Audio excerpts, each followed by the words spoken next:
All right, y'all. So, we can't always trust the internet with these popular, super hyped books. Sometimes they hit and sometimes they don't. My last video, I talked about popular books that were not worth the hype at all. I'll have it linked up top. But today is going to be on a positive note because sometimes you do have to trust the internet and the hype is there for a reason. I have 5 books here that we're going to talk about that actually deserve all the hype they get. So grab a drink and let's just get right into it. Hey y'all, welcome to or welcome back to my channel, Scotty Cherie Reads. So let's just jump in with the first book I have that is a horror novel, and it's a translated work actually, called Tender is the Flesh by Augustina Bastarrica, or Bastarrica, not 100% certain. I'm sure you have seen this book any and everywhere because it has been very popular and hyped for years and years, like since it was translated. I'm not sure what year, I'll put it down here, but I think it's so worth it. The synopsis of this book is a little gruesome, so it's not going to be for everyone, but if you think you can handle it, go for it. We're in a dystopian world where something happens and humans aren't allowed to eat meat, like animal meat, anymore. But instead of just becoming vegan or solely plant-based, we figured out how to harvest humans as special meat that we consume. So just that had me gripped. And I was like, that sounds so interesting. It does go into gory detail about the facility where these special humans are kept. So keep that in mind. But this book goes even further and talks about how our main character, his family actually is like pretty wealthy, and I think that they own one of these facilities or businesses of like slaughtering these humans that aren't seen as humans, they're seen as special meat. And at one point, it's not a spoiler, it's in the flap, but he is gifted one of these special beings for some certain situation, and you can imagine where the story's gonna go from there. So I'll leave it at that. I think it was so worth it. The concept was so interesting. The writing was so beautiful. It's a pretty fast-paced book as well. It leaves you with a lot of questions. This is a good like book club book to read, talk with someone else about. There's so much to dissect in this book. 5 out of 5 stars. Absolutely loved it. Definitely worth the hype in my opinion. Now, I know everyone and their mother has seen this book and book duology that's been going around forever because I feel like this was kind of the start of this big movement of cozy fantasy books coming out. And I'm sure you can guess that that is Legends and Lattes. I was so hesitant going into this because it says a novel of high fantasy and low stakes. And I was like, well, fantasy, I want all of the action. It's always plot, plot, plot, you know? But I was proven wrong because it is exactly that, high fantasy, low stakes, but you were there for the characters and the vibes, not so much the plot. And I was moved by this because I definitely didn't think this was going to be for me. And I like that Travis Baldree proved me wrong. So basically, we're following, and this sounds so silly. Like, it's so funny when I suggest this to someone and explain the synopsis because I feel like it's like a, are you okay? Like, that sounds so stupid. But it's so good, I promise. And so many other people think so as well. We follow Viv, who is this orc who has spent lifetime of bloodshed, battles, and, she's kind of wanting to retire, put the sword away, and what she wants to do is to start a coffee spot and just a cute little town and just keep a peaceful spot, introduce coffee to these villagers that haven't had coffee before that she's experienced from her travels elsewhere in the world. And that's legitimately the story. And you meet so many other characters, people that come into the shop every day, the people who work there, the little baker that's there, and you just get so invested with these characters. It is also Sapphic, this is the love interest that's there, Viv's love interest, and it's just a cute ride. Like, there are things that happen in this book, but that's not the point of it. You read it for the vibes. And I know it sounds weird, but trust me and trust everyone else on the internet that it is worth it. I don't know why I haven't picked up the second one, Bookshops and Bone Dust. I probably should do that like soon as a palate cleanser, but Yeah, these two cozy fantasy. I don't know if cozy fantasy is 100% my genre yet, but this one definitely is. Pick it up. The book we're going to talk about now is not this author's like most popular book, but this author is insanely popular. And I mean, I think that most people have heard of this short little novella from him. And that author is Frederick Bachman. But I'm going to talk about this book, this short, tiny little book. And every morning, the way home gets longer and longer. So Frederick Bachman, if you don't know, has written Beartown. I've talked about that. I'll leave it linked up above. Loved it. That's very popular as well. A man called Ove. I've heard it so many different times. I'll put that here. He just came out with My Friends. Yeah, I'll put his books here. He's a very, very well-known author. But this is the one I want to talk about because this book almost makes me cry just thinking about it. And I think that's because it is very personal to me. This book is about a grandfather who is talking to his grandson. They go to this little spot that helps his memory, and he has dementia or Alzheimer's. I don't remember exactly which one, but memory loss. And he's going through his life and saying to the grandson not only the memories that he can remember, but also what it's like to feel and know that the memories are slipping away, and preparing his son or his grandson for the moment where, he's not really going to be himself before he even does eventually pass away. That's all you need to know going into this book. It is so lovely, so sad, but so beautiful. I don't want to say much about this because it is very short, and you'll read it within like 30 minutes because I mean there's pictures, writing's pretty big.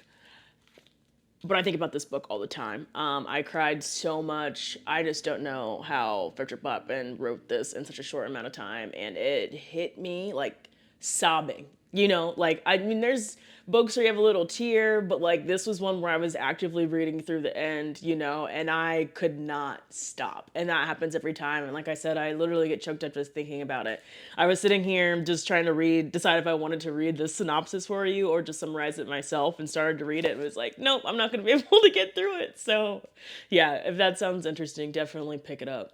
Okay, this next one I'm recommending, but there is a little bit of a caveat to this. And we're just going to jump into it. It is The Invisible Life of Addie LaRue by V. Schwab. Everyone knows V. Schwab. Everyone has seen this book and heard of this book. It's still recommended all of the time, even to this day. It came out several years ago in 2020, and yeah, it's still topping charts and stuff. So we'll get into what this is about first. So we follow our main character, what's her name? Adeline, in France in 1714. And out of desperation, she makes a deal with kind of this thing called Luke or Luck, Luc, which I think stands for Lucifer. So kind of made a deal with the devil. And she's cursed. And her curse is that she will live forever, but no one will ever remember who she is. So what happens, I'm not going to say why she's in that predicament. I think that that's part of the journey to figure that out. Basically how this works is she lives forever, but people can talk, she can talk to individuals, but as soon as she's removed from their vision, like even if they just like turn to look this way and then turn back, it's like, oh, hey, I didn't see you there. What's your name? And the whole conversation and memory is completely gone. So obviously, you can't imagine how difficult that would be to roam the world. Sure, there might be some fun parts to it, but after hundreds and hundreds and hundreds of years, that's going to get old. So every year on her birthday, Luck comes and says, I'll make another deal with you. You can just give me your soul and you don't have to deal with this anymore.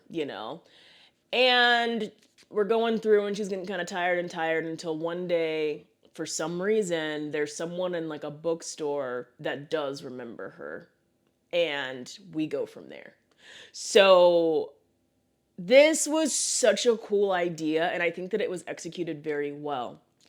However, we're going to get into some of the critiques that this book has.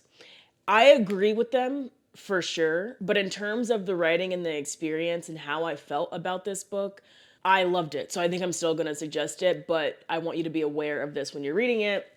Obviously, Adeline, our main character in this book, lives for years and years and years, hundreds and hundreds of years. So much happens during that time, and she can go anywhere, all over the world. It doesn't matter. Everything's at her fingertips, you know? And this book is just very white.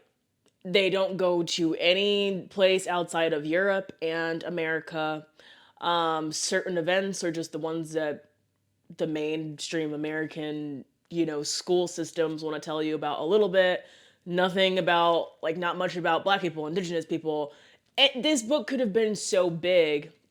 And I think that that is a true critique, but it would also be difficult to encompass the entire world and to make sure everything was taken care of, you know? But I think that there definitely needed to be some more. Like, maybe she could have just stuck in the US. But I mean, I guess why would she stay in the US if she can travel anywhere and everywhere and it doesn't really matter? So I think the idea is just bigger than what was able to be done in this book. And I think if you can just acknowledge that, put it to the side, and just read the book for what it is, it's great. So I'm recommending it.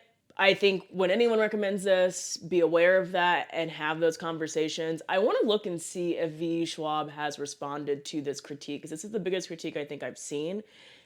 And from what I've seen from her, I would think that she would respond to it. If she has, I'm going to look. I'll leave it linked down below. But yeah, that's it. Other than that, this book was 5 out of 5 stars. I could not put this thing down. The writing was so lyrical. It was a beautiful, beautiful time. It's almost like fantasy historical fiction, you know? It's worth it. But Anyway, I don't need to go over it again. You got it. If you haven't read it yet, I don't know where you've been, but pick it up. It's worth it. All right. The last one we have here, I know I said 5, but this is a series. I have talked about it on my channel before. I'll have it linked up top. So we're going to go through it quickly, and that is Heartstopper. And there are 5 volumes out. They look like this. Here's 1. Here is 2. Here is 3. Here is 4. And here is 5. And we will be getting a 6th one, which I think is the final one. I'm not sure when, but I am eagerly waiting for it. And as soon as it comes out, I will be grabbing it. I'll put the anticipated release date down here. But this graphic novel series, which the art is so cute, is about Nick and Charlie and how they are discovering their love for each other, grappling with their sexuality, grappling with other issues that teenagers deal with. There's eating disorder stuff in here, just trying to fit in, understanding your identity, all of those things that we experience so strongly as teenagers. Alice Oseman has encapsulated that feeling so perfectly in this series, and it is a 5 out of 5 star read for me. It's the most nostalgic feeling book I think I've ever read. Like, it put me back into feeling like I'm a teenager again, in a good way. I wish that I would have had this queer, progressive book when I was in high school. I'm so glad this is out in the world. I push this so much because I think that sometimes, I think especially like teenagers too, it's like, oh, that's so popular, but like, I don't want to read it, or, because this is a popular Netflix adaptation TV show as well. And I just want to push it and be like, you should pick it up. Anyone should pick it up. It's so good. I think anyone's going to take something great from it. Yeah, it's beautiful. That's all I want to say. I know everyone and their mother, everyone has seen this book and the TV series and stuff, but if you haven't, if you're one of the few who has not read this yet, go for it. You're not even investing that much time. It's a graphic novel. You can read these in like 20 minutes, but yeah, that's it, y'all. Those are the 5 that I think are completely worth it. Let me know in the comments below what popular books you think are absolutely worth the hype. I'm always trying to sift through the popular books on BookTok, Instagram, BookTube, all the stuff, because the TBR, it's just never ending. And, if it gets pushed up because sometimes it stays in the middle until I hear some reviews. So let me know if something you want me to read that's popular to get my opinion on that you think that I'd actually like and is worth the hype. But other than that, subscribe, as I always say, please. I love that. It helps me out a lot as we're trying to grow this channel. And that's it for this quick video. I will chat with y'all in the comments until the next one. See ya. Bye.